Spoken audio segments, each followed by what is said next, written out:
नमस्कार. ज्या कार्यक्रमाची तुम्ही आतुरतेने वाट बघता त्या हॅलो डॉक्टरमध्ये मी डॉक्टर विनया पाटील तुमच्या सर्वांचं मनपूर्वक स्वागत करते. सह्याद्री वाहिनीच्या हॅलो डॉक्टर या कार्यक्रमाचे विशेष म्हणजे या कार्यक्रमात आपणही सहभागी होऊ शकता, तेही फक्त एक फोन कॉल करून. प्रेक्षको, आपण सगळ्यांनीच हत्तीला एखाद्या बारीकशा साखळीने बांधलेलं बघितलंय. खरं तर तो हत्ती ही साखळी तोडून जाऊ शकतो, पण तो असे करत नाही, कारण तो लहान असताना त्याच्या पायात हा जाळ साखळी बांधली जाते आणि ही जाड साखळी तो तोडून जाण्याचा खूप प्रयत्न करत असतो, मुक्त संचार करण्याचा प्रयत्न करत असतो. पण जेव्हा ते हत्तीचं पिल्लू थकतं किंबहुना त्या हत्तीचं पिल्लूचं मन हे स्वीकारतं की आपण ही साखळी तोडू शकत नाही, त्याच वेळी त्याचा मालक त्याच्या पायात ही बारीक साखळी बांधतो. थोडक्यात आपल्याला असंही म्हणता येईल की हत्तीच्या मानसिकतेवर विजय मिळवला जातो. अशीच काही वाक्य असतात जे आपल्याही मनावर विजय मिळवून बसलेली आहेत किंबहुना घर केलेली आहेत. त्यातलंच एक वाक्य म्हणजे कॅन्सर बरा होऊ शकत नाही, कॅन्सर हा जीवघेणा आजार आहे, कॅन्सर हा नुसत्या औषधोपचाराने तर कधीच बरा होत नाही. हीच वाक्य आज आपल्याला सगळ्यांना पुसून टाकायची आहेत, कारण आज आयुर्वेदाने हे सिद्ध करून दाखवलेलं आहे की कॅन्सरवर मात करता येते. आणि म्हणूनच आपण आज खास आजचा विषय निवडला आहे यकृत, आतड्याचा कॅन्सर आणि आयुर्वेद. अर्थातच या सगळ्यावर आज आपल्याला मार्गदर्शन करणार आहेत आपल्या सर्वांच्या सुपरिचयाचे प्रख्यात तज्ञ वैद्य समीर गोविंद जमदग्नी. नमस्कार डॉक्टर. हॅलो डॉक्टर मध्ये तुमचे खूप खूप स्वागत. नमस्कार. नमस्कार. सरांशी ओळख मी काय करून देणार, तुम्ही सगळेजण परिचितच आहात, तरी मी थोडक्यात आपल्याला ओळख करून अशी देते की वैद्य समीर गोविंद जमदग्नी हे आयुर्वेदाचार्य आणि आयुर्विद्या पारंगत आहेत. गेल्या 30 वर्षापासून पुणे आणि मुंबई येथे यशस्वी आयुर्वेदीय चिकित्सक म्हणून कार्यरत आहेत. श्री विश्ववती आयुर्वेदीय रुग्णालय कोल्हापूर येथे प्रमुख चिकित्सक आहेत. तसेच Nargis Dutt cancer memorial hospital Barshi येथे प्रमुख चिकित्सक म्हणून कार्यरत आहेत. कॅन्सर, वंध्यत्व, हृदयरोग, गतिमंदत्व, क्रिटिकल इलनेसेस यासारख्या अनेक आजारांमध्ये डॉक्टरांचा हातखंडा आहे. आजचा जो आपला विषय आहे यकृत, आतड्याचा कॅन्सर आणि आयुर्वेद या विषयाविषयी तुमच्या मनात नक्कीच प्रश्न असतील. ते प्रश्न आणि आमच्या तज्ञ डॉक्टरांची उत्तरं घेण्यासाठी तुम्हाला लागतील आमचे फोन नंबर. ते असे आहेत 022 हा मुंबईचा कोड क्रमांक आहे आणि लँडलाईन नंबर आहे 24908050 24988050. कार्यक्रमात फोन करून आपण जरूर सहभागी व्हा. पण तत्पूर्वी आपल्या सगळ्यांना नम्र विनंती अशी की फोन करताना कृपया आपल्या टीव्हीचा आवाज बंद करा, जेणेकरून आपला आवाज हा आमच्यापर्यंत व्यवस्थित ऐकू जाईल. चला तर मग कार्यक्रमाला सुरुवात करूया. सर, पुन्हा एकदा तुमचे खूप खूप स्वागत. सर, आज आपण विषय खास घेतलेला आहे यकृत आणि आतड्याचा कॅन्सर. हा विषय आपण का निवडला आहे आणि पूर्वी असे आजार होतेत का सर? बरोबर. कसं आहे, यकृत हे जे आहे ते आपल्या शरीरातलं चेकपोस्ट सारखं ऍक्ट होत असतं.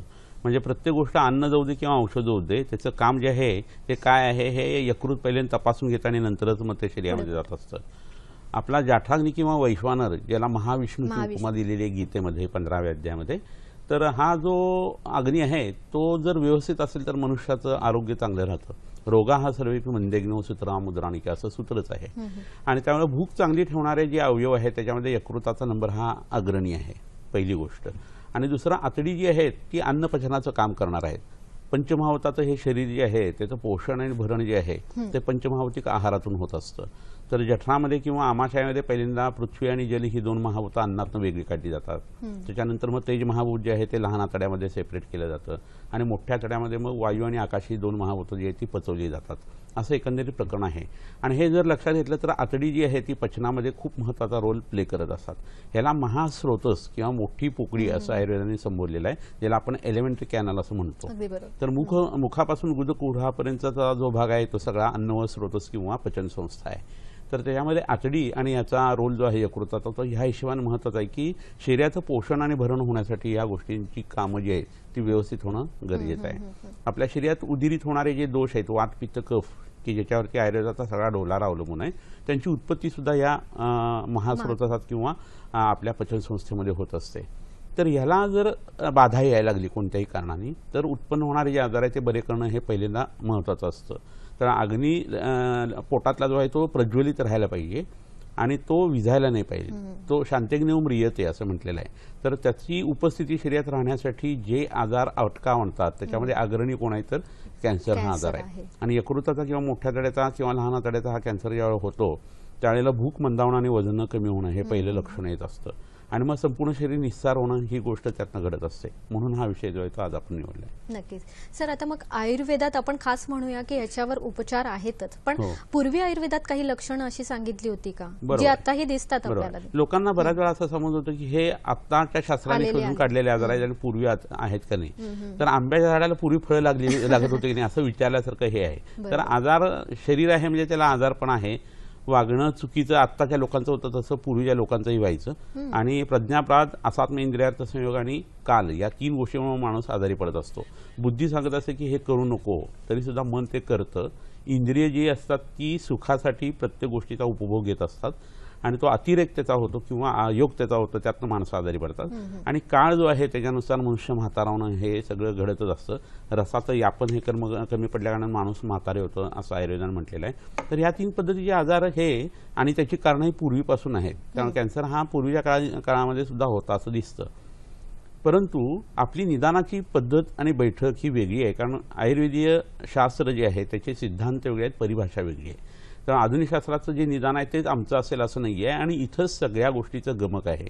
शास्त्र बदललं की त्याचे सिद्धांत बदलतात, शास्त्र बदललं की त्याची परिभाषा बदलते आणि त्याच्यामुळे त्याची औषध करण्याची तरा बदलते. एवढंच नव्हे तर साध्यासाध्यचं बदलतं. आणि त्यामुळे आधुनिक शास्त्राचा एखादा आजार जरा असाध्य असेल तर तो आयुर्वेदामध्ये सहसाध्य असं सुद्धा होऊ शकत असतं. तर लोक तुम्ही काय करायला पाहिजे की कोणताही आजार झाल्यानंतर भारतीय लोकांना तरी ॲटलिस्ट आपला आयुर्वेद काय म्हणतो हे लक्षात घेऊन त्याचं निदान करायला पाहिजे. आम्ही नरगिस कॅन्सर हॉस्पिटलमध्ये बऱ्याच वेळा असं बघतो की ॲक्यूट मायलॉइड ल्युकेमियाचा पेशंट असतो. त्याचं निदान आधुनिक शास्त्राचं हे ठरलेलं आहे. पण आयुर्वेदानुसार ते शीतपूर्व ज्वर असं बऱ्याच वेळा होतं. वातजकास म्हणजे वाताचा एक प्रकारचा खोकला त्याला जवळजवळ 6 महिने आधी असतो आणि नंतर त्याला ॲक्यूट मायलॉइड ल्युकेमियाची लक्षणं असतात. तर मूळ आजार जो आहे तो वातजकास आम्हाला ट्रीट करायला लागतो आणि त्याचे मिरॅक्युलस परिणाम चांगले येतात. बऱ्याच वेळा शुक्रावृत्त वात असं त्याचं निदान होतं आणि त्याची लक्षणं जी असतात ती सगळी आधुनिक शास्त्रानुसार ल्युकेमियाची असतात. तर आधुनिक शास्त्राचं निदान वेगळं आणि आमचं पर्स्पेक्टिव्ह आहे ते वेगळं आहे. आपण कोणता चष्मा घातलेला आहे याच्यानुसार वैद्य निदान करत असतो. तर हे लक्षात जर घेतलं तर तुम्हाला जो आजार कॅन्सर म्हणून डॉक्टरने सांगितलेला आहे त्याचं निदान कॅन्सरच होईल असं काही होत नसतं. आणि त्यामुळे वैद्याची विचार करण्याची पद्धत बदलते. पद्धत बदलली की त्याच्यानुसार तुम्हाला औषधं जी आहे ती वेगळी काढायला लागतात. त्याची परिभाषा बदलल्या कारणानं त्याचे सिद्धांत बदलल्या कारणानं औषध देण्याचा प्रकार बदलतो आणि त्यामुळे ते साध्य होणं आणि न होणं हे सुद्धा बदलत असतं. इथं कुठेतरी याच्यावरती विश्वासच तुम्ही कामाला लागला. नक्कीच मुळापासून बरं करण्याची ताकद ही आयुर्वेदात आहे. आपल्याला एक फोन आलेला आहे. गुलाबराव शिरसाट बोलतायत आपल्याशी औरंगाबाद इथून. नमस्कार गुलाबरावजी. बोला साहेब. हॅलो. नमस्कार, बोला. ते आमच्या मिसेसला आहे ना लिव्हर पर्यंत आलेलं आहे ते कॅन्सरचं. बर, पहिल्यांदा कुठं होता? पहिला इथे आमकाच शरीरात औरंगाबादचा आमकाच दवाखाना. नाही शरीरात कॅन्सर पहिल्यांदा कुठं होता? पहिल्यांदा छातीवर आलता, गळ्या आणि छाती. बर बर, ठीक आहे, काय हरकत नाही. फोन ठेवला तरी चालेल. धन्यवाद. काय सांगणार सर? कसं होतं कॅन्सरची पसरण्याची प्रकार हे 3 प्रकारे होत असतात. एक म्हणजे रक्तामधनं तो पसरतो असं म्हटलं जातं. दुसरं लिम्फॅटिक ड्रेन जो आहे त्याच्यातनं पसरतं असं होतं. आणि ॲडजेसंट जवळचा जो अवयव आहे त्याच्यामध्ये तो पसरतं. तर आता हा त्यांनी सांगितलेला प्रकार जो आहे तो मेटास्टॅसिस ऑफ मॅलिग्नन्सी सारखा दिसतोय. तर आयुर्वेदामध्ये विसर्प नावाचा एक विकार सांगितलेला आहे. तो त्वचेवरती किंवा बाहेरच्या बाजूला होतो आणि आभ्यंतर म्हणजे आतमध्ये सुद्धा होतो. आणि त्याच्या प्रकारामध्ये ग्रंथी विसर्प नावाचा एक प्रकार आहे, म्हणजे गाठी आतल्या आत पसरत जाणं.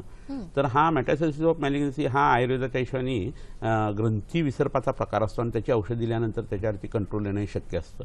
हा निदानातला वेगळेपणा मुद्दा म्हणून मी तुम्हाला सांगितला. तर आता जो रुग्णाचा ज्या फोन आलेला होता त्यांची जवळ औरंगाबादमध्ये बरेच चांगले वैद्य आहेत, त्यांच्याकडे त्यांनी जाऊन पहिल्यांदा तपासणी करून घ्यावी, त्याचं निदान काय हे पाहून घ्यावं आणि त्याच्यानुसार त्याची औषधं त्यांनी तात्काळ सुरुवात करायला पाहिजे. कारण एकदा यकृतामध्ये हा आजार झाल्यानंतर यकृताचं काम बिघडायला लागलं की खूप उचक्या लागणं, दम लागणं, कावीळ होणं, पुन्हा वजन खूप झपाट्याने कमी होत जाणं, पोटाचा आकार वाढत जाणं असं बऱ्याच वेळा होतं. किंवा कच्छोबदारासारखी लक्षणं दिसतात, म्हणजे पोटामध्ये कासव ठेवल्यासारखं कडकडीतपणा जो आहे तो पोटाला येत असतो. रक्त हा रक्ताचा भाग म्हणून यकृताकडे बघितलं जातं. तर या रक्तामध्ये अस्थिधातूचं विमार्गमन म्हणजे हाडं जी आहेत कडक ती यकृतामध्ये तयार झाल्यासारखी पॅथॉलॉजी होणं असा आयुर्वेदाचा एक वेगळा विमार्गगमन नावाचा भाग आहे.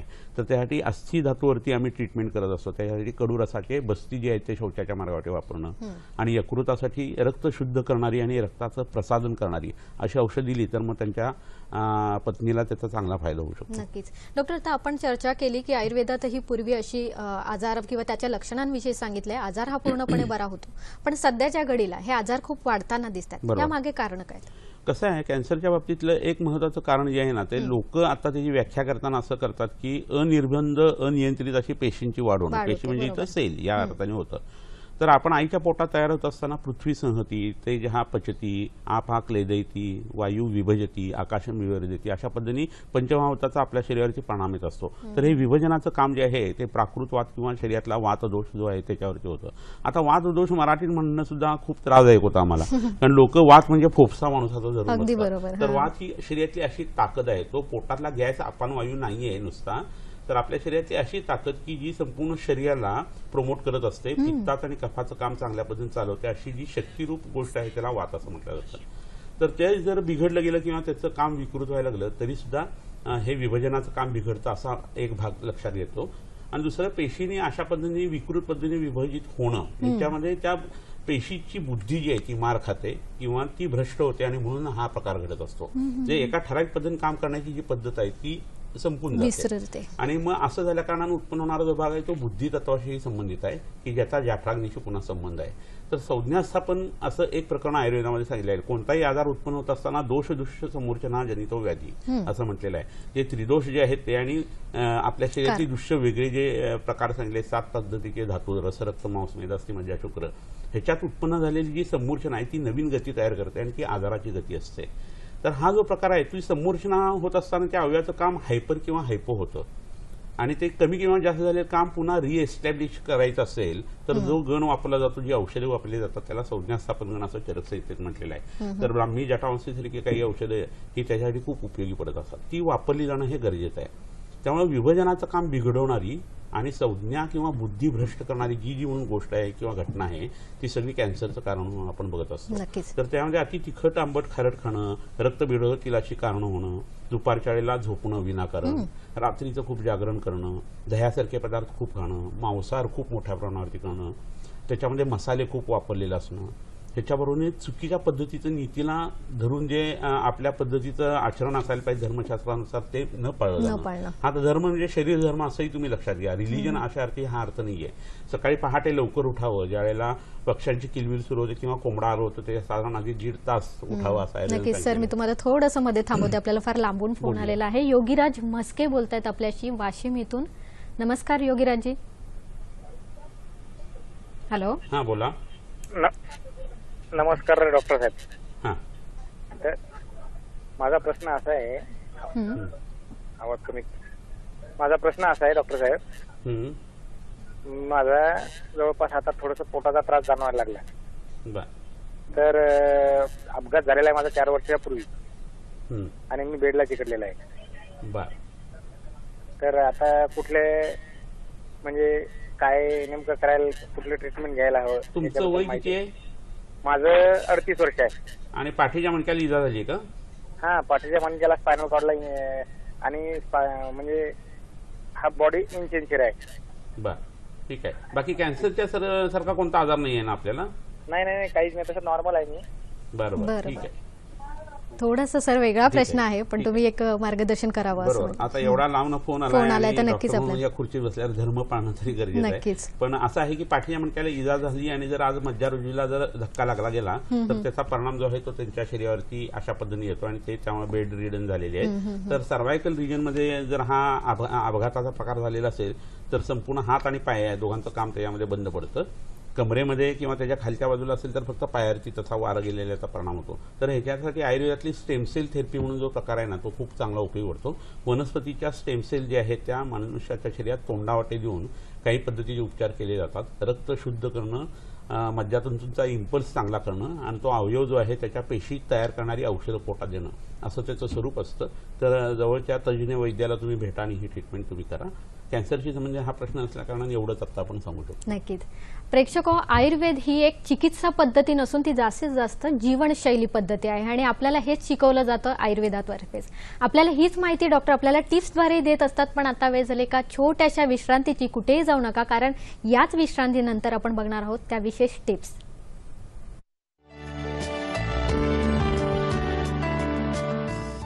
ब्रेक नंतर तुमचं पुन्हा एकदा स्वागत.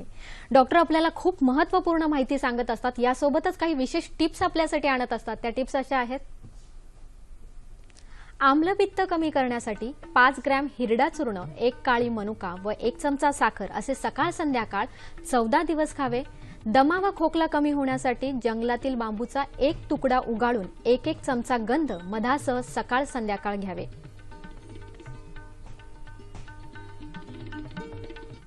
त्यामुळे आम्लपित्त तर कमी होईल, शिवाय खोकल्यासारखे आजारही बरे होण्यास आपल्याला मदत होईल.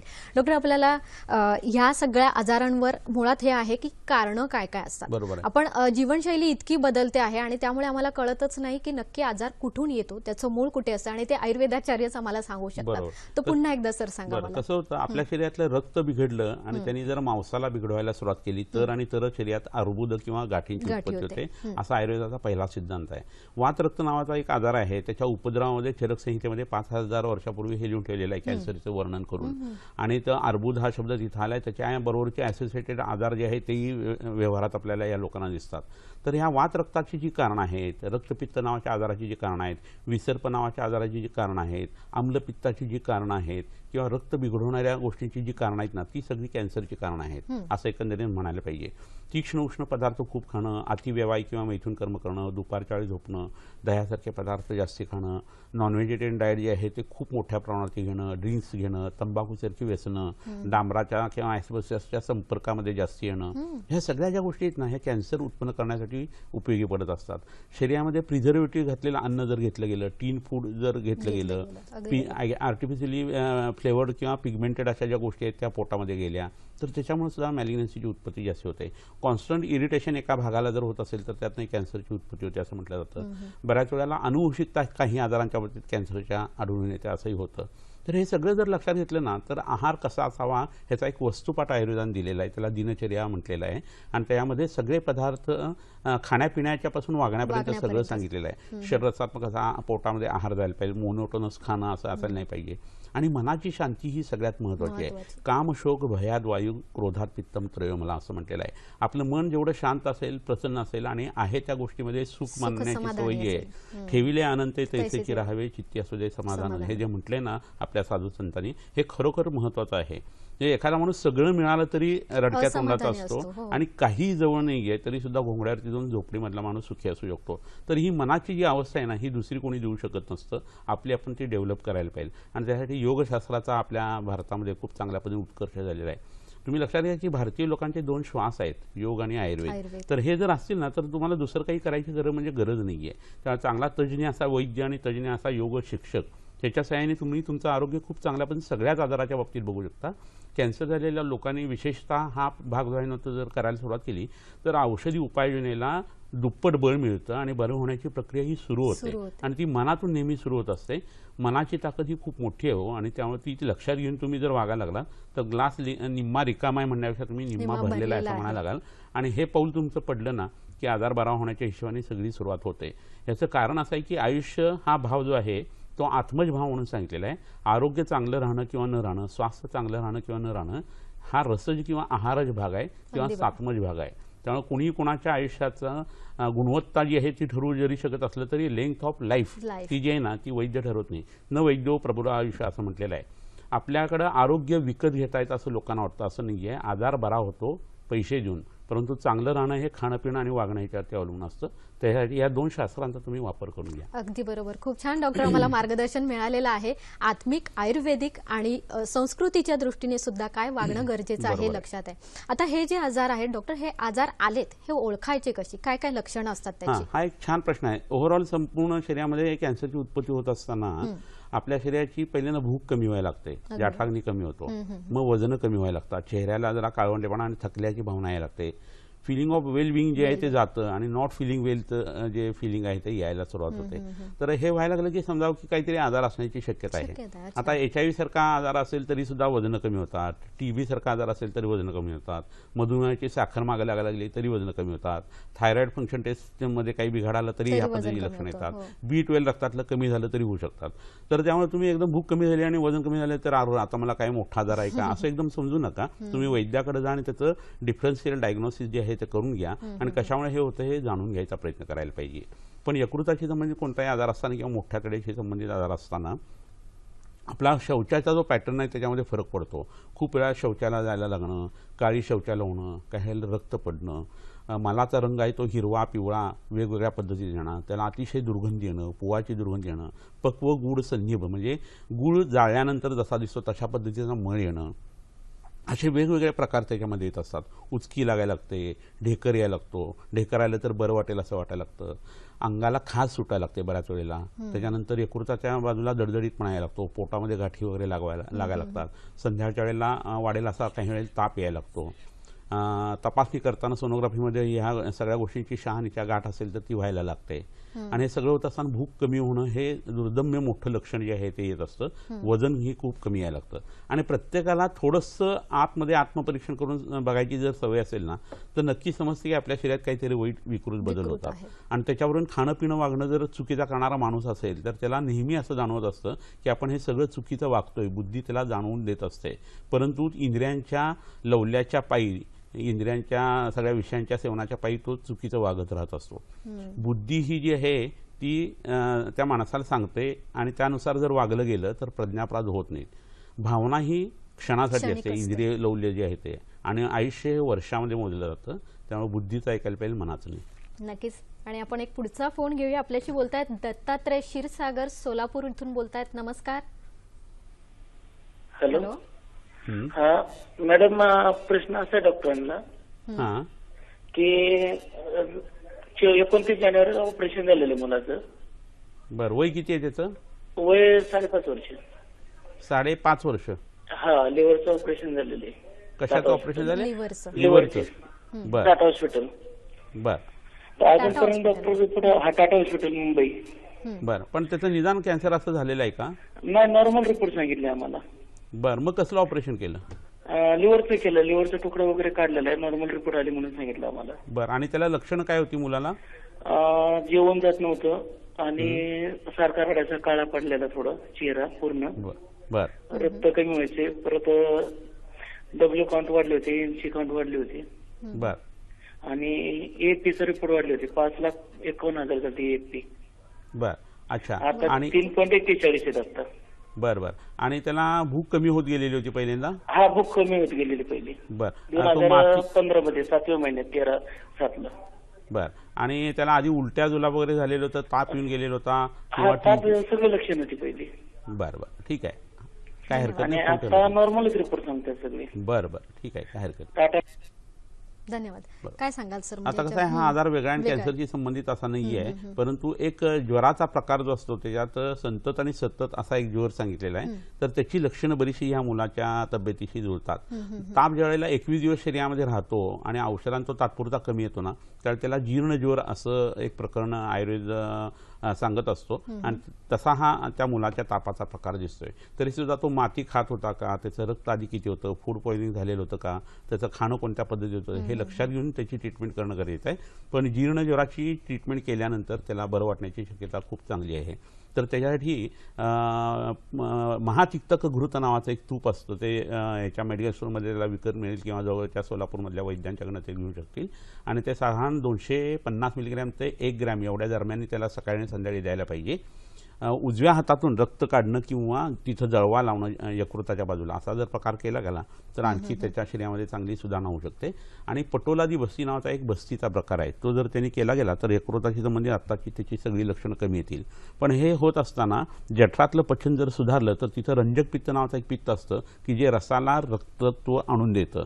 तर त्याच्यावरती काम जर केलं गेलं तर ह्या मुलांना खूप चांगला फायदा होतो. लहान मुलांच्या सगळ्या आजारांच्या मध्ये वमन किंवा लघुवमन देणं हे खूप गरजेचं आहे. वमनम सर्व रोगेषु विशेषण कुकुणके असं सांगितलेलं आहे. आणि त्या पद्धतीने लघुवमनपूर्वक ही औषधं जवळच्या वैद्याकडनं करून घ्या की मुलाला नक्की आरोग्य प्राप्त होईल. आपल्याला एक फोन आलेला आहे. अमोल मिसाळ बोलतायत बुलढाणा इथून. नमस्कार अमोलजी.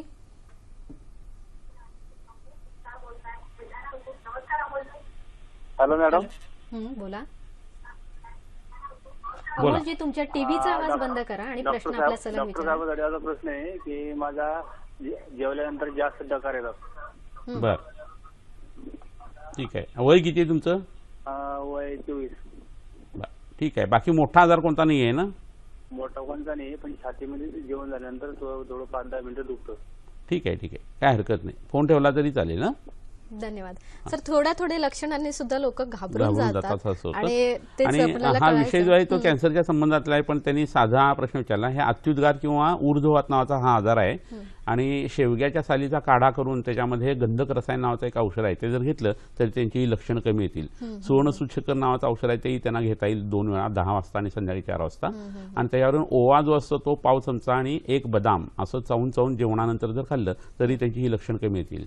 आणि कोठा साफ होण्यासाठी त्यांनी औषध घेऊन तिखटा मिठाचं अन्न कमी करावं. नक्कीच प्रेक्षक, ही माहिती आपण अशीच जाणून घेणार आहोत. याशिवाय डॉक्टरांनी विशेष अशी टिप्स आणली आहे, तीही काय बघूया. स्वरभेद किंवा आवाज बसला असल्यास बोराची पाने भाजून त्यात मीठ घालून चघळावे, असे दिवसातून 2 वेळा करावे. गजकर्ण कमी होण्यासाठी पारिजातकाच्या पानांचा रस त्या ठिकाणी रोज 21 दिवस लावावा. डॉक्टर, आपण खूप चर्चा करतोय आता, जेव्हा यकृताचं नाव काढतो तेव्हा बरेच वेळेला आपल्याला लिव्हर किंवा दारूची आपल्याला शंका येते, पण याशिवाय दुसरे असे व्यसन असतात ज्यामुळे हे आजार उद्भवू शकतात का? अगदी नक्की. कोणतंही व्यसन हे वाईटच आहे आणि एकंदरीत कॅन्सरच्या बाबतीत जर विचार केला गेला तर तंबाखू, चहा, कॉफी, कोको वगैरे, LSD, ब्राऊन शुगर, हेरोईन, या सगळ्या गोष्टी ज्या आहेत त्या यकृतावरती परिणाम करणारच आहे. कारण ते चेकपोस्ट असल्याकारणे तिथं गेल्याशिवाय पुढच्या गोष्टी काही घडतच नाही आहेत. आणि असं असल्याकारणे तंबाखू ओढणं हा जो प्रकार असेल तो फुफ्फुसाला त्रासदायक असतो. धूर जो आहे तो 2 सेकंदामध्ये आपल्या ब्रेनकडे आणि 9 सेकंदामध्ये आपल्या यकृतावरती वाईट परिणाम करू शकत असतो. एवढं त्याचं प्रकरण मोठं आहे. आणि फुफ्फुसातनं ती हवा ज्या वेळेला शोषली जात असते त्या संपूर्ण रक्तावरती त्याचा परिणाम होऊन सर्व दूर गेलेले जे अवयव आहेत ते निकामी होणं किंवा त्यांना दुर्बलता येणं हा प्रकार त्यामध्ये घडत असतो. त्यामुळे व्यसनापासून प्रत्येक माणसाने जपून राहायला पाहिजे. दारूचं व्यसन तर हे खूपच त्रासदायक आहे. ते साक्षात रक्ताला आणि मांसाला बिघडवतं. वेगवेगळे विषारी पदार्थ पोटात गेल्यानंतर गांधील माशी चावली आहे, मधमाशी चावली आहे, तर ब्रेनचे ट्युमर्स, ॲस्ट्रोसायटोमा वगैरे सारखे आजार जे आहेत, ग्लिओमा सारखे आहेत, ते खूप मोठ्या प्रमाणात आढळतात. असं आता आपण ज्यावेळेस तपासतो नरगी दत्त कॅन्सर हॉस्पिटलमध्ये त्यावेळेला आम्हाला ही निदान लक्षात येतात. आणि त्यासाठी आगद तंत्राती म्हणजे विषातली औषधी आहे ती त्या लोकांना वापरायला लागतात, कारण त्याचं निदानच वेगळं होतं. कीटक विष दंशजन्य शिरोगत गुल्म असं त्याचं निदान असतं आणि त्याचं डॉक्टरांचं निदान हे मेंदूतला कॅन्सर असं असतं. आणि बऱ्याच वेळा असं सांगितलेलं आहे की विषाचे वेगवेगळे, धुशी विष आहे, गरविष आहे, कोणतंही विष पोटामध्ये गेलं, खनिज, प्राणी किंवा वनस्पती, तर त्याचा परिणाम म्हणून रक्त आणि मांस बिघडायला लागतं. आणि रक्त आणि मांसामध्ये जेव्हा विषाचं आविर्भाव होतो त्यावेळेला ग्रंथी किंवा अर्बुदाची उत्पत्ती होते असं आगतंत्रात सांगितलेलं आहे. त्यामुळे सगळ्या कॅन्सरचा संबंध हा विषाशी येत असतो आणि त्याची वेगळी ट्रीटमेंट जी आहे ती करायला लागत असते.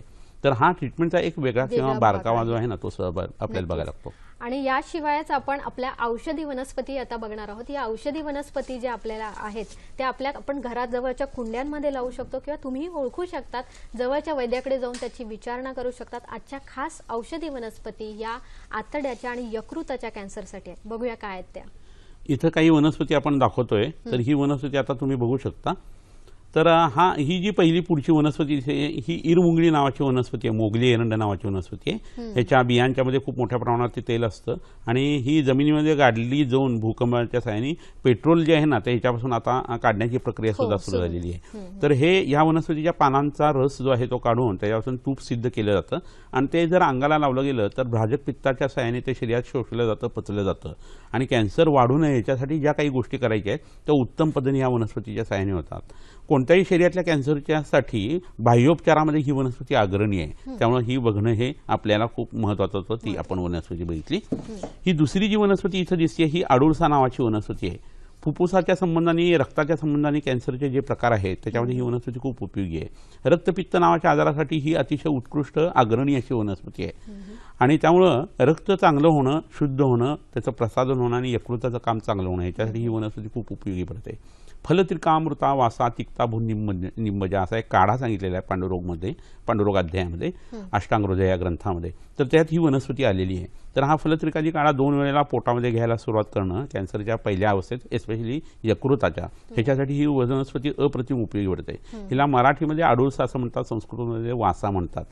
तर हे नुसतं आडूळसा म्हणजे खोकल्याचं औषध म्हणून ह्याच्यावरती खूपच बदनामी होते आणि हे खूप मोठं औषध आहे, हे लोकांना याची कल्पना नसते. आता ही दुसरी पुढची जी वनस्पती आहे ही बऱ्याच वेळा मी दाखवलेली आहे, शतावरी नावाची ही वनस्पती आहे. त्याच्या खाली मुळ्याही तुम्हाला दिसतील पहा. आणि अतिशय पौष्टिक अशी ही वनस्पती आहे. संग्रहणी किंवा पोटाच्या आजारामध्ये एकमेव ही वनस्पती अशी आली की जी पौष्टिक किंवा ब्रूहण आहे, जीवन देणारी अशी वनस्पती आहे.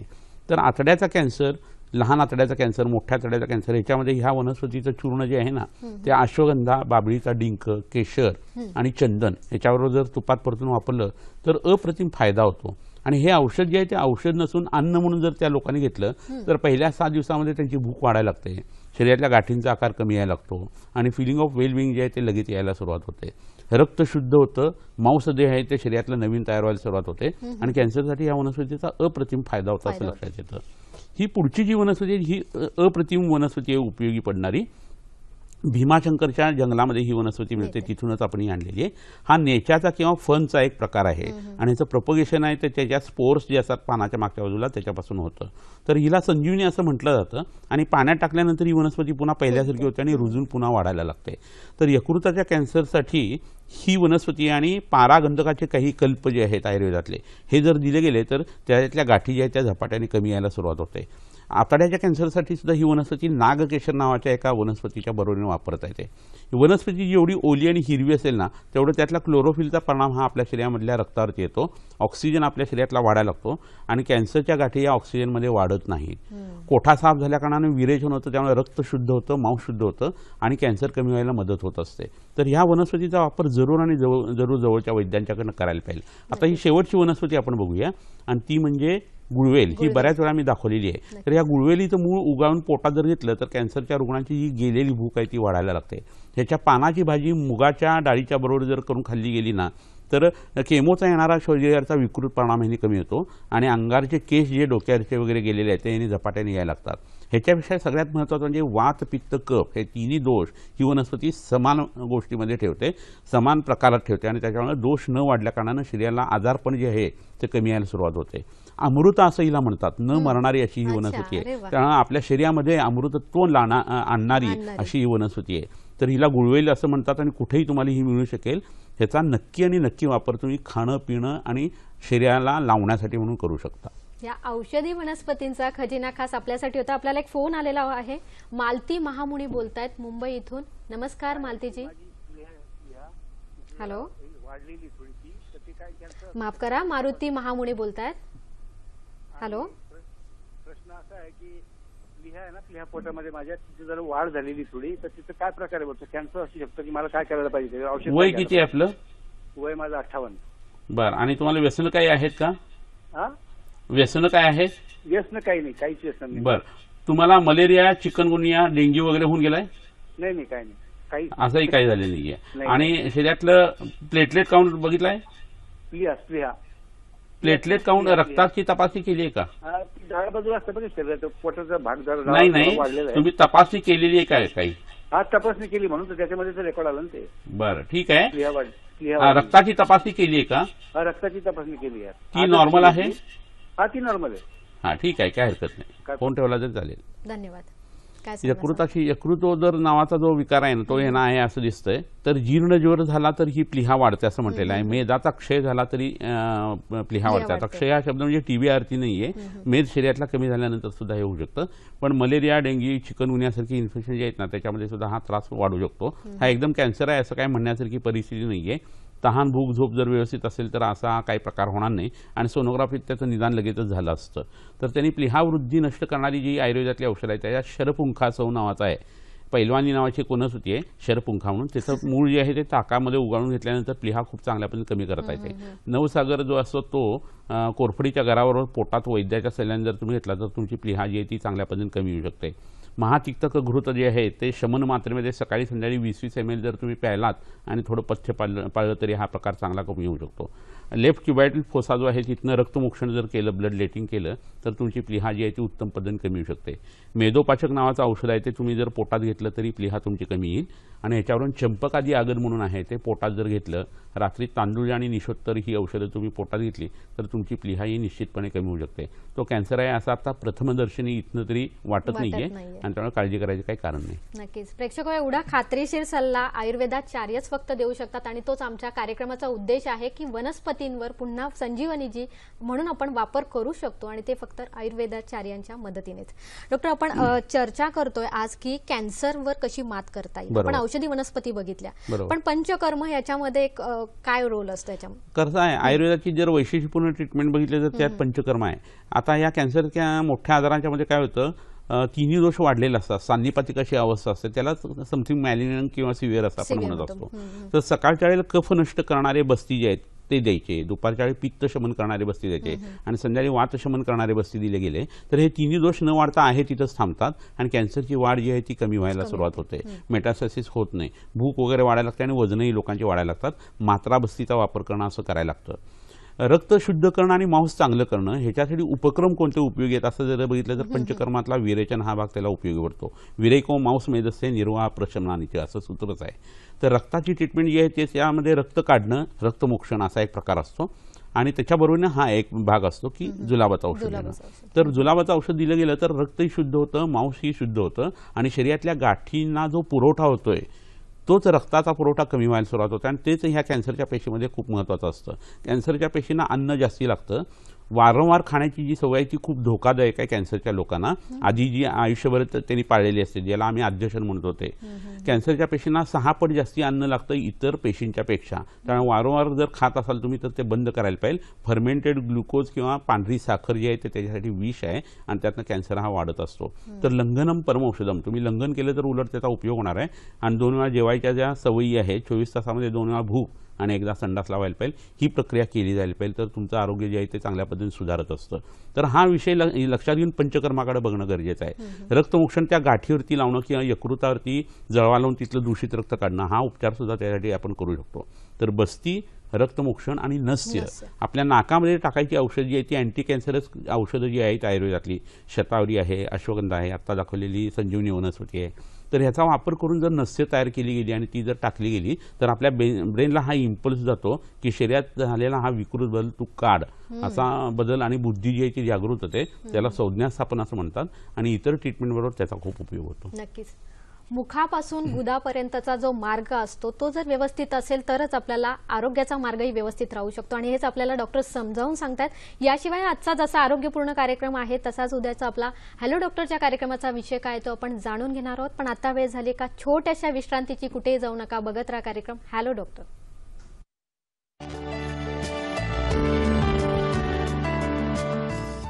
ब्रेक नंतर तुमचं पुन्हा एकदा स्वागत. आजचा जसा आपला आरोग्यपूर्ण विषय आहे तसाच उद्याचा आपला हॅलो डॉक्टरच्या कार्यक्रमाचा विषय काय आहे तोही बघूया.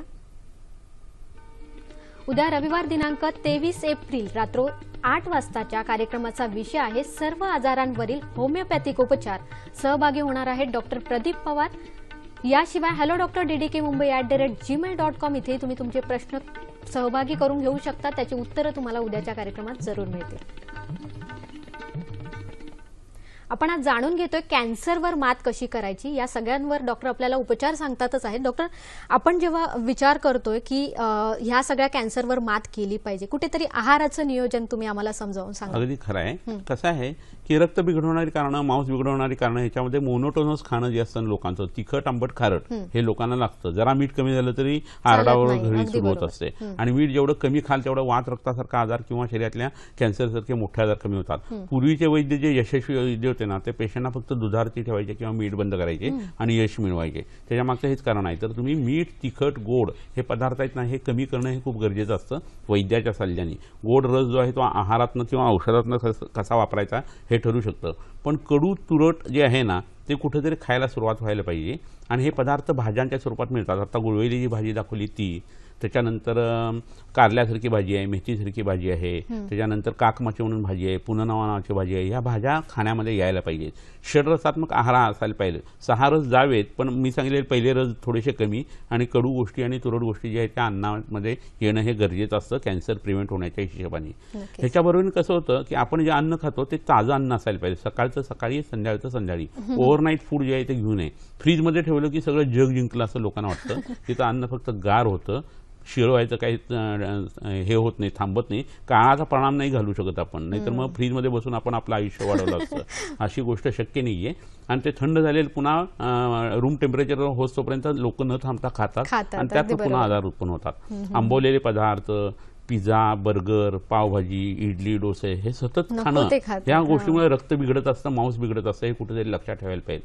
जेवल्या दुपारी झोपणं हे खूप त्रासदायक आहे. म्हातारे लोक, बाल लोक जे आहेत ते, आजारी लोक जे आहेत आणि ग्रीष्म ऋतू या वेळेलाच फक्त दुपारी झोपायची परमिशन आहे, इतर वेळेला नाही आहे.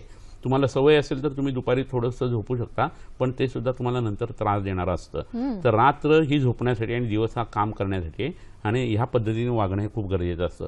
तर खाण्यापिण्याच्या नियमामध्ये 2 वेळा जेवणं, 40 नंतर संध्याकाळचं जेवण बंद करणं, गाईचं चांगलं ताजं दूध पिणं, या गोष्टी व्हायला पाहिजेत. हे जर केलं गेलं तर शरीरात कॅन्सरची उत्पत्ती होण्याची प्रक्रिया ही कमी होऊ शकते. आपल्याला एक फोन आलेला आहे. विकास कवठाळे बोलतात अहमदनगर इथून. नमस्कार विकासजी. हॅलो, बोला. नमस्कार, माझं नाव विकास कवठाळे आहे. माझ्या मुलाला जेवल्यानंतर उचक्या येतात आणि त्याच्या पोटामध्ये नेहमी वारंवार दुखत राहतात. वय किती आहे त्याचं? वय 16 वर्ष आहे. बरं, ठीक आहे, काय हरकत नाही. धन्यवाद. छोटे छोटे गोष्टी त्यांना उचक्या लागणं हा प्रकार जो आहे तो भूक वाढीच्या वेळेला घडू शकतो. डायफ्रॅमला किंवा श्वासपटलाला सूज आलेली असेल तरी होऊ शकतो. यकृताच्या आजारामध्ये होऊ शकतं. मोठ्या तळ्यामध्ये कृमी असतील किंवा पचन बिघडलं तरी होऊ शकतं. तर पहिल्यांदा जेवताना त्यांनी पाणी जे प्यायचं आहे ना ते जेवणाच्या सुरुवातीला थोडंसं खडीसाखर किंवा गुळ वगैरे खाऊन त्यांनी पाणी पिऊन हळूहळू जेवायला पाहिजे. टीव्ही बघत, गप्पा मारत, मोबाईलवरती खेळत असं जेवायला नाही पाहिजे. भराभरा अन्न तो खात असेल तर ते त्याने तसं नाही खायला पाहिजे. एवढ्या गोष्टी त्याने पहिले कराव्या. श्वासकुठार नावाची एक गोळी आहे किंवा मयूरपिच्छा भस्म म्हणून मिळतं, किंवा घरच्या घरी वेलदोड्याच्या टरफलाची राग जी आहे ती मधातनं चाटवली तरी त्याच्या उचक्यांचा त्रास कमी होईल. इतर मोठा आजार असण्याची शक्यता जर असेल तर जठराला आतनं सूज असते आणि त्यासाठी सुवर्णसूचकर नावाचं औषध उपयोगी पडतं. तर खूपच त्रास होत असेल तर दमा आणि उचकी या दोघांचं आयुर्वेदात वर्णन एकत्रित केलेलं आहे. तर जवळच्या वैद्याला तुम्ही दाखवून ही औषध जी आहे ती त्याला देऊ शकता. त्याच्या आधी कृमी पडण्यासाठी त्याला विडंगाचं पोटामध्ये देणं इष्ट ठरेल. नक्कीच. डॉक्टर, आपण कॅन्सर विषयात चर्चा करतोय. मग ज्या रुग्णांचं ऑपरेशन झालेलं आहे किंवा आता उपचार घेत असतील तेही आयुर्वेदिक उपचार घेऊ शकतात? अगदी नक्की घेऊ शकतात. किंबहुना मी असं म्हणेन की शरीरामध्ये कॅन्सर झालेला असताना ती गाठ तुकडा काढून तपासण्याच्या आधी जर वैद्याकडे आलं ना तर ती बिनाईन असो किंवा मॅलिग्नंट असू दे, ती घालवण्याचे खूप चांगले प्रकार जे असतात ते क्लोज सिस्टीम असल्याने आपल्याला करता येतात. परंतु एकदा तुकडा काढला ना की आतल्या पेशी, मग अगदी ते फायनली ॲस्पिरेशन जरी असलं ना तरी त्या पेशी बाहेर पडतात आणि मग रक्तातनं किंवा लिम्फॅटिक ड्रेनमधनं त्या संपूर्ण शरीरामध्ये पसरतात. तर म्हणजे biopsy itself is a cause of malignancy, spread of malignancy असं म्हणायला लागतं. आणि त्यामुळे तुम्ही बायोप्सी करायची असेल तर करा, पण पटकन मग ऑपरेशन करून घ्या. कारण मांसावरची जी ट्रीटमेंट आयुर्वेदात ही सांगितली आहे त्याच्यामध्ये शस्त्र, क्षार, अग्नी आणि औषध अशा 4 पद्धती सांगितलेल्या आहे. तर आयुर्वेदात सुद्धा गाठ काढून टाकणं हा प्रकार जो आहे ना तो उपयोगी पडतो असं सांगितलेलं आहे. मग क्षार तिथं व्यवस्थित वेगवेगळ्या पद्धती लावणे किंवा पानीय क्षार पोटात घेणे अशी सुद्धा ट्रीटमेंट असते. आणि मग औषधं जी आहेत ती सुद्धा आपण देऊ शकत असतो. तर ऑपरेशन झाल्या तुम्ही शरीरातला कॅन्सर पुन्हा येऊ नये ह्याच्यासाठी प्रयत्न सुरू केले की तुम्हाला 5 वर्षांनी ते 7 वर्षांनी यश येतं. माणसाने कोणत्याही आत्ता बदलायचं ठरवलं तर 7 वर्षांनी तो उत्तम पद्धतीने पूर्णतः बदलतो. असं आधुनिक शास्त्राचं आणि आयुर्वेदाचं दोघांचं कधी नाही होते एक मत होतंय असं होत असतं. आणि हे जर असेल ना तर तुम्ही तुमचं खाणं पिणं वागणं बदलायला पाहिजे वैद्याकडे जाऊन. आणि त्या पद्धतीचं खाणं पिणं जर ठेवलं तर शरीरात कॅन्सर उत्पन्न होऊ नये म्हणून खूप चांगले उपचार आहेत. म्हणजे 95% लोकांना 100 पैकी मॅलिग्नन्सी पुन्हा रिलॅप्स होत नाही आयुर्वेदिक औषध सुरू असताना. आत्ता सांगितलेला आत्ताचा जो व्याख्यानाचा आपला भाग आहे ना तो तुम्ही ऐका आणि तो जरूर जवळच्या वैद्याच्याकडनं करून घ्या की याच्यातनं तुमची मुक्तता ही नक्कीच होईल आणि तेव्हाच आपण मात करू शकतो. डॉक्टर, पुढे एक प्रश्न येतो की रेडिएशन आणि किमोथेरपी. तर रेडिएशन आणि किमोथेरपी चालू असताना पण आपण विशेष प्रकारची औषधं घेऊ? बरोबर. ज्या शास्त्रातलं जे चांगलं आहे ते तुम्ही वापरत असाल तर काही बिघडणार नाहीये. पण ते वापरत असताना केमोचा आत्ताचा रिसर्च असा आहे की 3 वर्षामध्ये रिलॅक्स ऑफ मॅलिग्नन्सी केमोमुळे येत असते. असं असेल तर हृदयावरती त्या केमोचा होणारा परिणाम, यकृतावरती होणारा परिणाम हे लक्षात घेऊन वैद्य लोक काही ट्रीटमेंट देत असतात. तर आधुनिक शास्त्राच्या लोकांचा आयुर्वेदाचा अभ्यास नसतो, पण वैद्याला मात्र आधुनिक शास्त्राचा अभ्यास हा अभ्यासक्रमातच असल्याने करायला लागत असतो. त्यामुळे डॉक्टर लोकांनी जरी तुम्हाला असं सांगितलं की आता तुम्ही आयुर्वेदिक औषध काही घेऊ नका, तर ते भीतीपोटी किंवा अज्ञानापोटी असतं आणि त्यामुळे जवळच्या वैद्याचा सल्ला घेऊन सल्ला मसलत करून तुम्ही त्यातला चांगला भाग आहे तो वापरायला पाहिजे. आणि असं जर केलं गेलं तर केमोचे साईड इफेक्ट कमी येतील आणि त्याचा जो काही फायदा होणार आहे तो तुम्हाला जास्त चांगल्या पद्धतीने होऊ शकतो. रेडिएशनच्या बाबतीतही असाच विचार करायला लागतो. आणि आयुर्वेदातली जी काही औषधं आहेत त्याचाही वापर जर तुम्ही केला गेला तर तुमचा बरा होण्याचा रेट जो आहे, स्कोर जो आहे, तो निश्चित आणि निश्चित चांगला वाढतो. आणि हे तुम्ही करून बघितल्याशिवाय तुम्हाला समजणार नाहीये. ह्याच्यातनं त्रास होणं हा तर प्रकार होत नाही, कारण आयुर्वेदाची जी औषध आहे ती it is as good as food. बरोबर आहे, नक्कीच. सर, तुम्ही इतक्याच म्हणाला की 7 वर्षापर्यंत आपण तो कॅन्सर होऊ नये याची काळजी घेतली पाहिजे. आता हा कॅन्सर होऊ नये म्हणून तुम्ही खास काही उपचार सांगणार? अगदी नक्की सांगता येतील. त्यातला पहिला उपचार म्हणजे प्राणायाम करणं. आणि त्यातल्या कपालभातीसारखा प्राणायाम जो आहे ना, त्याच्यात सफरचंदा एवढ्या मोठ्या गाठी असतात, त्या 3 ते 4 महिन्यामध्ये सुपारी एवढ्या कमी करता येतात फक्त कपालभाती प्राणायामाने. आता कपालभाती प्राणायाम करत असताना आधी यम, नियम, आसन आणि मग प्राणायाम आहे. तर यम नियमाचंही पालन जे आहे ते तज्ज्ञ अशा योग शिक्षकाकडनं करावं, तर तुमच्या शरीराला त्याचा फायदा होईल. रक्ताची ऑक्सिजन कॅरिंग कॅपॅसिटी ह्या आजारामध्ये जी आहे ती आपण जितकी वाढवू तेवढं कॅन्सरच्या पेशी ज्या आहेत त्या शरीरात कमी वाढत असतात. आणि त्याच्यामुळे हायपर व्हेंटिलेशन होणं हे खूप गरजेचं आहे. हे केल्यानंतर तुमचा उत्साह उल्हास वाढतो आणि खांदे जे पडलेले आहेत किंवा नर्वसनेस जो आहे तो कमी व्हायला लागतो. आणि त्याच्यावर जर आयुर्वेदिक औषध आताची केवन वगैरे सांगितली ना, तर मी रुग्णांना असा एक प्रश्न विचारतो 1.5 महिन्यांनी की हा आजार आपल्याला नाही आहे असं तुम्हाला आता किती वेळा वाटतं? तर बऱ्याच वेळा ते म्हणतात की आता आमच्या मनातली ती भीती गेली आणि मी पूर्ण नॉर्मल आहे असं वाटून मग मनावरती पुन्हा कधीतरी त्याचं सावट येतं. तर ह्या गोष्टी लक्षात घेणं गरजेचं आहे. नक्कीच. याशिवाय आजचा आपला आरोग्य सल्ला आहे तोही कॅन्सर पासून मुक्तता मिळवण्यासाठीच आहे. तो बघूया काय आहे. अक्रोडच्या काड्याचा बस्ती प्रयोग मोठ्या आतड्याच्या कॅन्सरसाठी खूप उपयोगी आहे.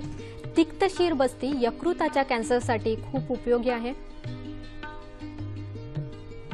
1 ते 2 महिन्यातून एकदा कोठा साफ करणारे औषध घेऊन लंघन केल्यास रक्त आणि मांसाची शुद्धी होऊन कॅन्सर होण्याची शक्यता कमी होते. यमनियम पूर्वक प्राणायाम, प्राधान्याने कपालभाती व योगासने केल्याने यकृताच्या व आतड्याच्या कॅन्सरच्या उपचारामध्ये उपयोग होतो.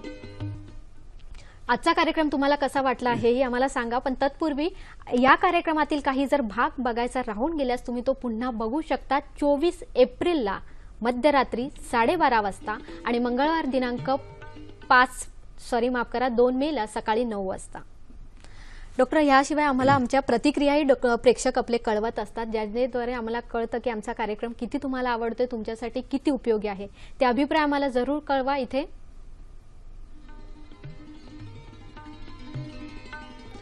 निर्माती हॅलो डॉक्टर, दूरदर्शन केंद्र, पांडुरंग बुतकर मार्ग, Worli, Mumbai 400030. Hello doctor DDK Mumbai @gmail.com इथे तुम्ही आम्हाला मेल करू शकतात. याशिवाय facebook.com/ddsahyadri.in इथे फॉलो करू शकतात. youtube.com/user/ddsahyadri इथे तुम्ही आमचे सर्व कार्यक्रम बघू शकता.